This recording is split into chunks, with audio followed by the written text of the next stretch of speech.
going to talk about Drake, the Scorpion album. We are going to talk about that right now. We're going to review it. We're going to talk about the good, the bad, what we liked, what we didn't like, all that good stuff. We've had a week to digest it now. And from what I find from the album, it's a pretty decent album. It doesn't really move the needle for me as far as Drake's projects overall. I feel like all of his projects are kind of like evenly matched, so to speak.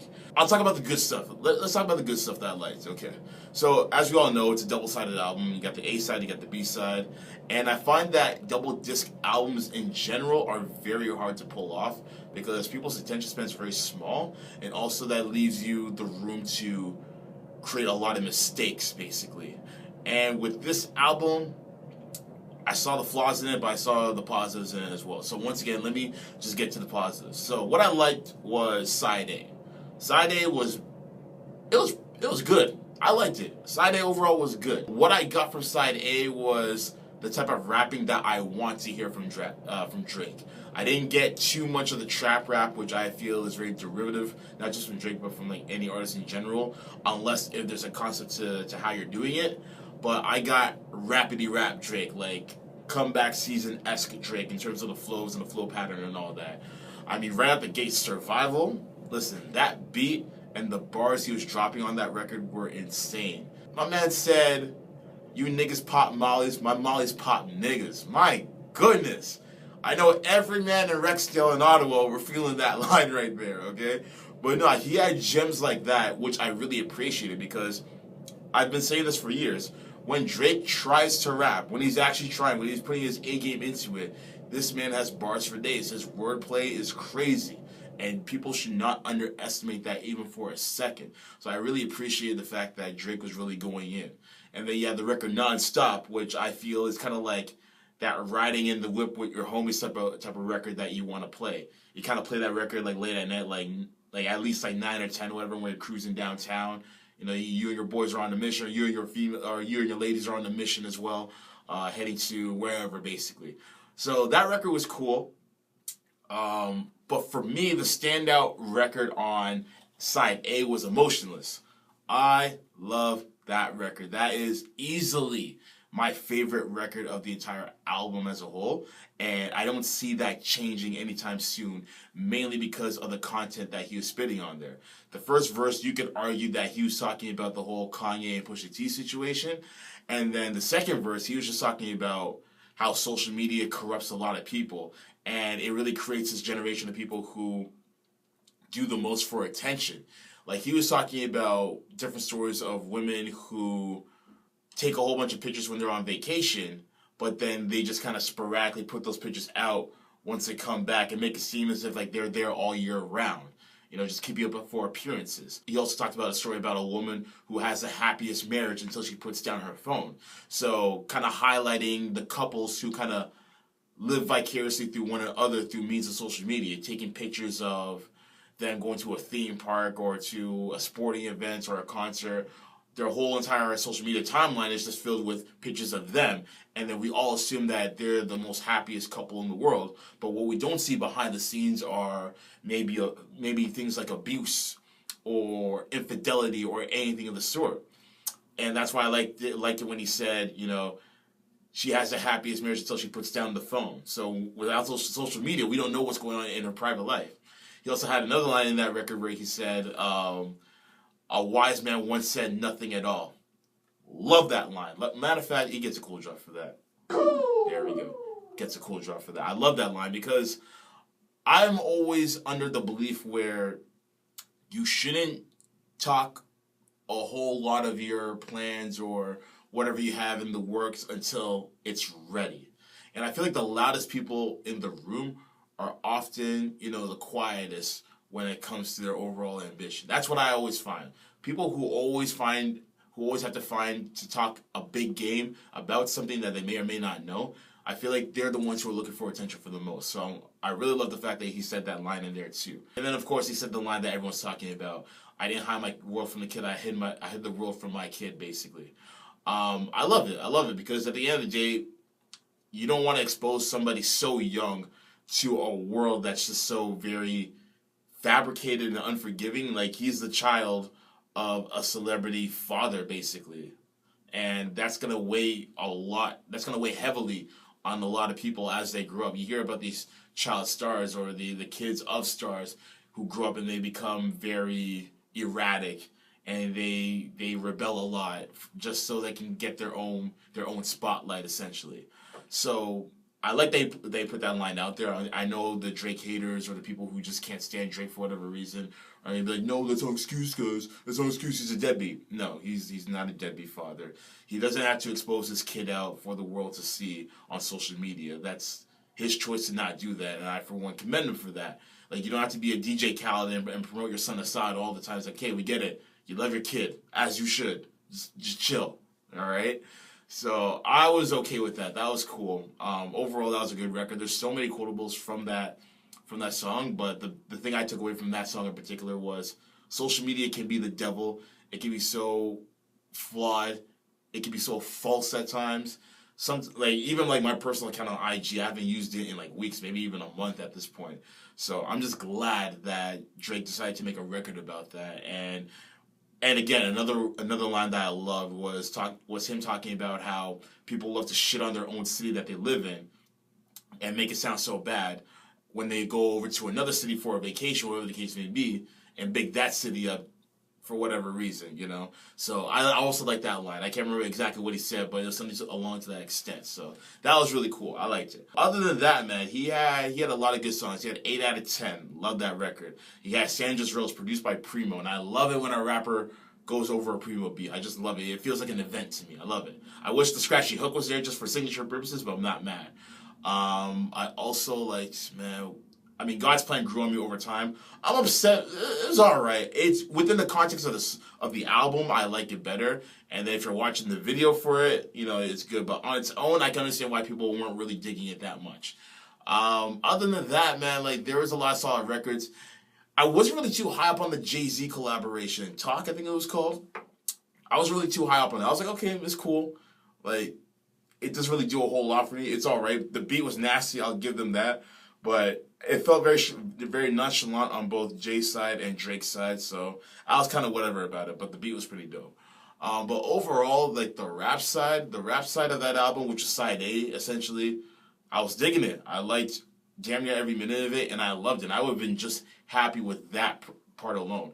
And what I like about it the most, not just side A, but side B as well, was that the features are very limited, which is all you could ask for. So good on Drake for doing that, because I feel like sometimes he has a habit of putting too many features on an album, project, mixtape, playlist, whatever you want to call it. But that's my take on side A. Now, that brings me to side B. And here's where the negative comes in. I have to say I wasn't really digging side B. Side B was it was just all right. Like, side B felt very incohesive. It just felt random. Like, that to me felt like a playlist. Like, if you had to compile some of your favorite Drake slow jam records and R&B records, for example, I feel like that's what we got with side B. And it just didn't really feel like it felt the narrative of what he was trying to go for on this album. I just felt like he put it in there because he knows the ladies are going to love it, the radio's going to eat it up, and the dudes will play it when they're in their feelings, if that ever happens. And I get it, that's been the Drake formula for so long, but like maybe me as a listener, I might be getting bored of that formula. Maybe I want to hear more depth, and maybe that's why I enjoyed side A a lot better, because not only was he rapping hard, but there was a lot more depth to it. On this side, there was very few moments of depth. In fact, I feel like I didn't really dig side B until near the end of it, from like track 9 and onwards. Songs like Final Fantasy, and then you had songs like the one that you had with Ty Dolla $ign was pretty dope. It kind of had like a bit of a 90s feel to it, so maybe nostalgia got the best of me on that one. And then, of course, March 14th. I mean, he's talking about his son on that record. And ironically enough, that was even an R&B record. That was a rap record, right? So again, that was probably, oh yeah, and then the Michael Jackson feature. Now, a lot of people don't really like that song. Me, I feel like I'm in the minority when I say I like it. It was probably, at one point in time, it was my favorite record on that side, but I think it's kind of changed a little bit now, but it's still one of the more enjoyable records on that side of the album. People were saying that The Weeknd could have sang it because The Weeknd kind of has a similar tone and pitch to Michael Jackson. Some people were saying that they didn't like the sample that Michael Jackson used. Some people were saying it was so disrespectful for him to be using a Michael Jackson sample. I mean, whatever. We say that about how many dead artists that we sample their music. I mean, how many times has Tupac been sampled? Biggie. How many times has Jay-Z quoted Biggie's lyrics in every record? But we have no problem with that. But now we have a problem with this. It's so disrespectful. Oh my God. Shut up. Whatever. Anyways, that's my take on that particular song. But I liked it. I thought it was cool. Another thing that kind of makes me not like Side B is the fact that there are so many unnecessary records on Side B. Like, Happy Ratchet Birthday, like, what the fuck, man? Like, come on, man. Like, I feel like Drake always has that one what the fuck record on every single album or project. Maybe even two or even more multiple ones, but there's always at least one what the fuck record he has in there.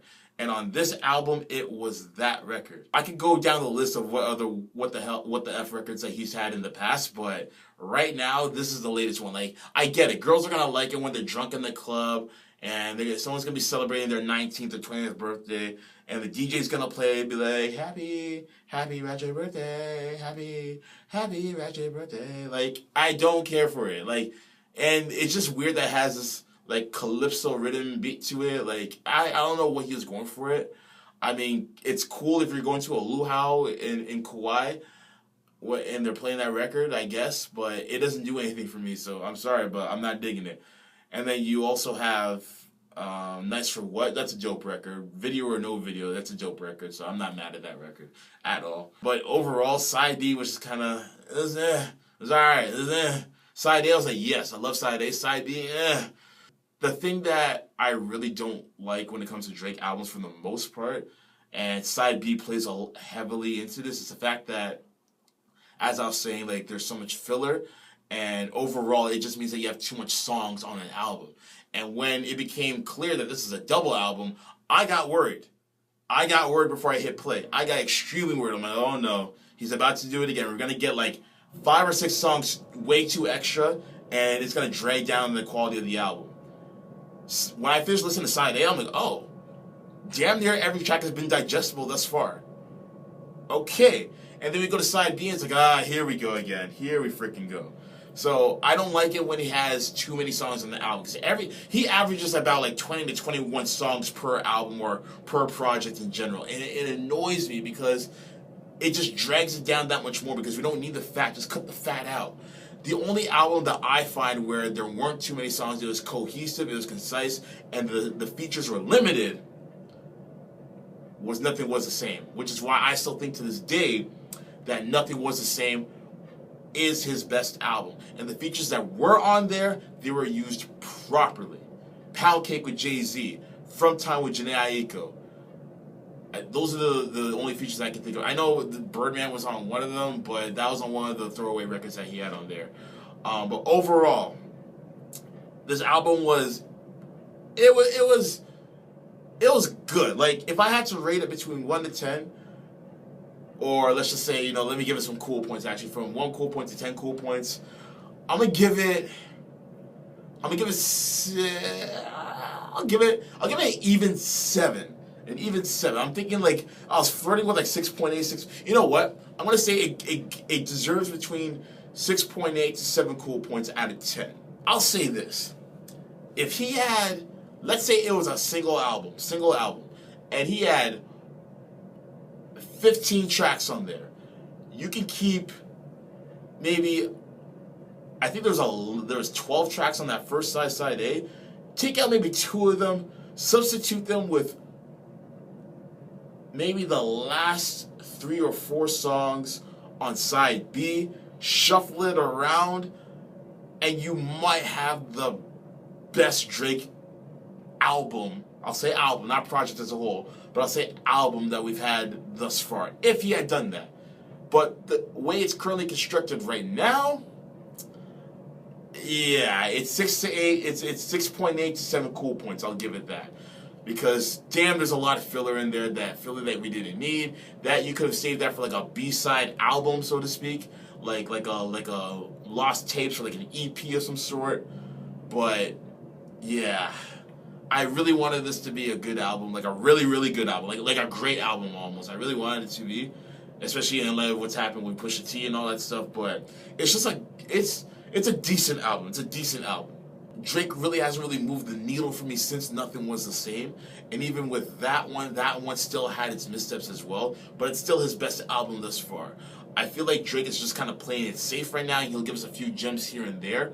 Overall, it's a listenable album. Like, I guess you can like shuffle it any way you want to. You can kind of customize it any way you want to and put it into your own particular place of what tracks you want to hear. But for now, I got to give it that 6.8 to 7 range, basically. So that's my rating on it. Between 6.8 to 7 cool points out of 10. And at the end of the day, we already know he's going to do numbers with this. And that's going to be one of my stories heading into our next segment of the show. But nonetheless, what do you guys think? Do you think it was a solid album? Could he have done better? Should he have removed certain tracks from the album? Or was it just right? Either way, let me know. Hit me up with your thoughts. Hit me up on Twitter or any social media platform in general at coolradiocc and share your thoughts.